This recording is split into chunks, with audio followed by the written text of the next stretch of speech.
di desa terpencil tinggal seorang ibu dan anaknya yang bernama Jaka Tarub. Jaka Tarub sudah ditinggal ayahnya sejak ia masih kecil. Suatu hari mereka sedang bertani di sawah. Ibu kenapa? Ibu nggak apa-apa nak, ibu hanya batuk biasa saja. Biar Jaka saja yang menyelesaikan tugas ini, Bu. Terima kasih nak, ibu masih baik-baik saja, aku masih kuat. Gak apa-apa, biar Jaka aja yang mengerjakannya. Ibu beruntung sekali punya anak seperti kamu, Jaka. Hari sudah semakin petang. Jaka, Iya, Bu. hari sudah semakin petang, kita akhiri saja pekerjaan hari ini ya nak. Baik, Bu. Keesokan harinya,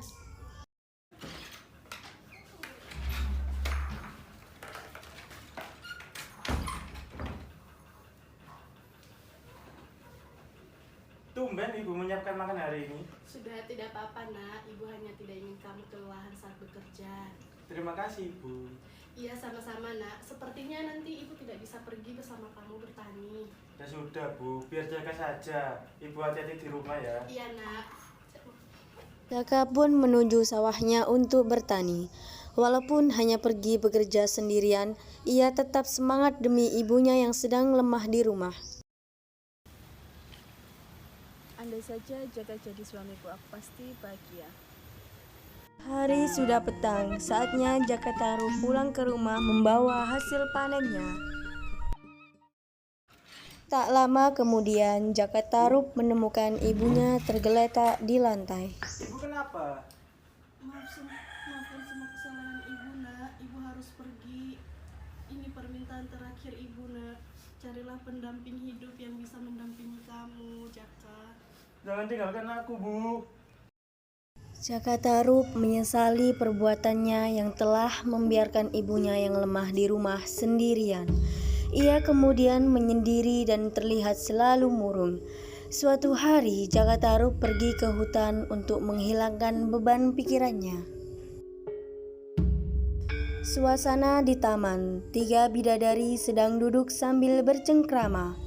Kakak, Iya adikku, ada apa? Kamu hari ini harum sekali. iya kak, ayo kita ke bumi, aku sudah rindu sekali mandi di sungai. Wah, ide bagus. Sudah lama kita tidak turun ke bumi. Ya sudah, nanti kakak akan bicara dengan Kak Ayu. Baik kak. Dengan senangnya, ketiga bidadari tersebut menghampiri 3 bidadari lainnya. Kak Ayu, kita pergi sekarang. Emang kita mau kemana? Bawa kami ke bumi, Kak. Kami rindu ingin mandi di danau. Iya ayo kak sekarang. Iya, tunggu sebentar. Kakak izin dulu ke ayah ya. Kalau ayah mengizinkan, kita akan ke bumi hari ini. Iya kak. Ibunda dan ayah bidadari sedang berada di kayangan. Ayah, ibu, saya dan adik-adik ingin izin pergi ke bumi. Karena kami sangat rindu mandi di sungai. Pergilah, Nak. Tapi ingat, jika trompet berbunyi, kalian cepat harus pulang. Baik ayah, kami semua mengerti. Kami akan kembali jika trompet sudah berbunyi. Berhati-hatilah nak. Baik bunda.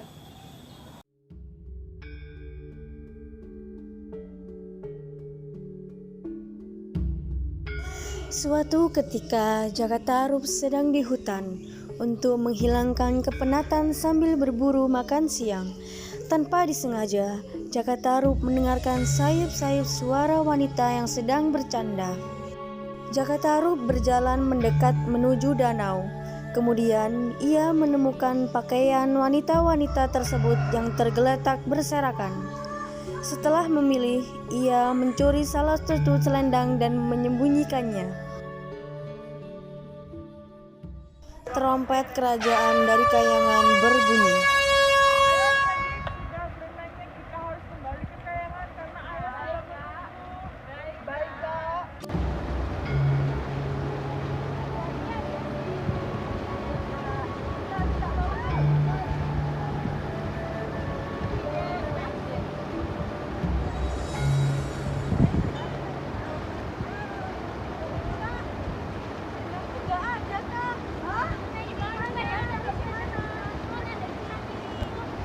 bidadari yang lain sibuk mencari selendang Nawang Wulan.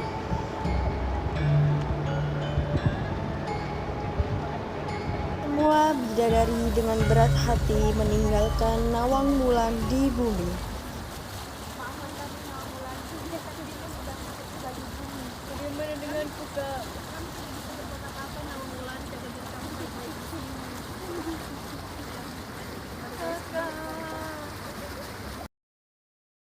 Kelima bidadari cantik itu pun meninggalkan Nawang Wulan sendirian.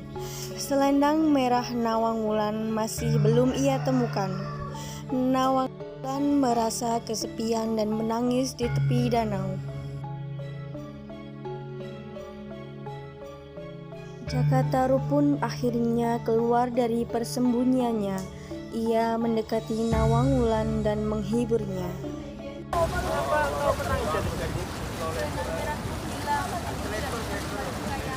Kayangan.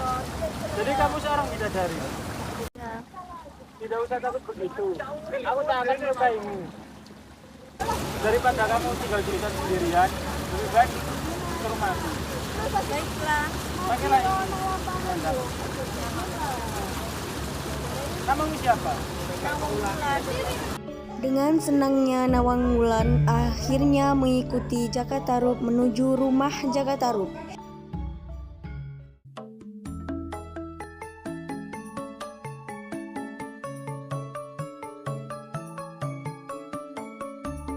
Ketika di kayangan, kakak-kakak dari Nawang Wulan merasa takut untuk menghadapi ayah mereka. Mereka takut ayah dan ibunda mereka akan marah karena mereka pulang ke kayangan tanpa Nawang Wulan. Ketakutan mereka pun akhirnya benar-benar terjadi. Kemana Nawang Wulan? Kemana dia? Kenapa kalian kembali tanpa adik kalian, Nawang Wulan? Maafkan kami ayah, ibu. Nawang Wulan tidak bisa kembali ke kayangan karena selendang hilang. Ya ibu, kami semua sudah mencari selendang adik Nawang Wulan, tapi tak kunjung kami temukan. Ayah kecewa pada kalian. Tidak bisa menjaga adik kalian. Hari demi hari antara Jakataru dan Nawang Wulan pun telah berlalu. Mereka semakin menyatu dan saling mengenal satu sama lain. Akhirnya mereka memutuskan untuk menikah. Tapi ada beberapa pihak yang tidak suka dengan pernikahan mereka. Orang itu adalah Laras dan Arya. Laras dan Arya pun berencana untuk menghancurkan pernikahan Nawang Wulan dan Jakataru. Aku benci dengan pernikahan mereka. Sama aku juga. Kita harus menghancurkan pernikahan mereka. Apa rencanamu? Kau harus membantuku mendapatkan si Jaka. Apa yang akan kau berikan padaku? Kau akan mendapatkan si Nawang Wulan itu. Baik, aku setuju. Mereka berdua pun terus berusaha untuk menghancurkan pernikahan Nawang Wulan dan Jakataru. Namun akhirnya usaha mereka gagal. Setelah pernikahan Nawang Wulan dan Jakataru sudah cukup lama, mereka dikaruniai anak kembar, yang satu perempuan dan yang satu laki-laki. Anak mereka bernama Nawang Asih dan Jaka Tengil. Setelah Nawang Asih dan Jaka Tengil beranjak dewasa, permasalahan antara Jakataru dan Nawang Wulan pun mulai semakin bertambah. Terukislah rasa ingin tahu Jakataru tentang Nawang Wulan karena hasutan Arya. Jaka, apa kamu tidak curiga pada istrimu? Apa maksudmu? Bukankah selama ini istrimu selalu melarangmu untuk membuka tutup panci? Iya, memang itu benar. Tapi apa masalahnya? Apakah kamu tidak curiga selama ini beras di lubungmu selalu begitu banyak, seakan-akan tidak pernah digunakan? Pada saat Jakataru pulang ke rumah, ia melihat istrinya Nawang Wulan sedang memasak. Assalamualaikum. Waalaikumsalam. Bolehkah aku minta tolong? Dinda tolong apa Dinda? Tolong jagakan api ini, aku sedang memasak nasi. Baiklah, emang Dinda mau kemana? Dinda mau ke sungai untuk mencuci pakaian. Tapi Akang jangan membuka tutup panci ini ya. Tenang saja, Akang tidak akan membuka panci ini. Baik Akang.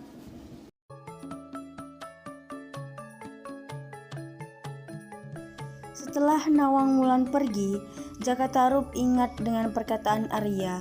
Karena hatinya dipenuh dengan rasa penasaran, Jakatarup pun membuka tutup kukusan yang ada di depannya.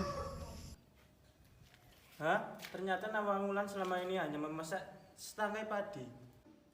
Pantas saja, beras di lumbung masih banyak.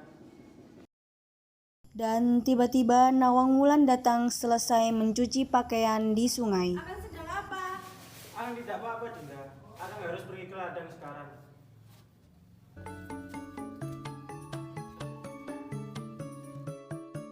Setelah Jaka pergi, Nawangwulan pun membuka isi kukusannya. Pada saat itu juga Nawangwulan curiga pada suaminya Jakatarup karena setangkai padi masih tergolek di dalamnya.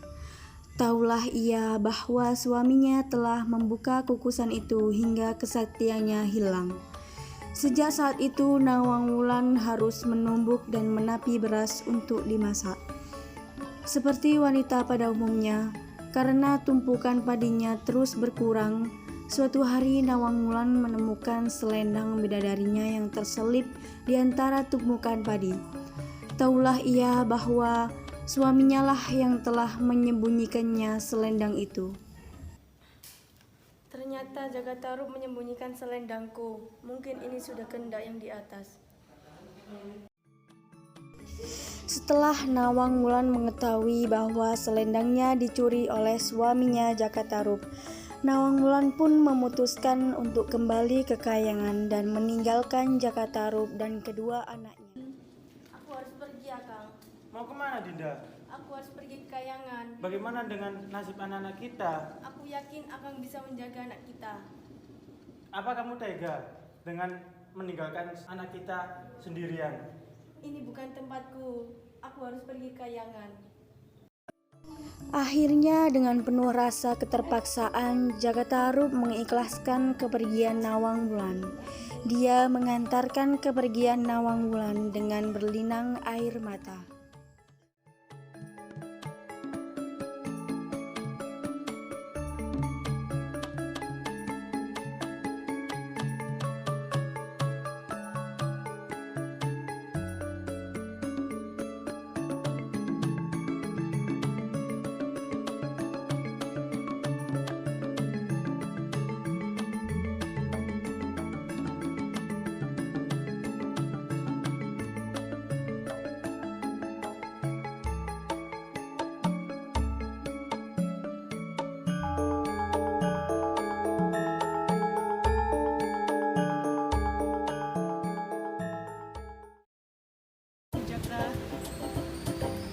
Wes. Anak durhaka. Setangkai padi.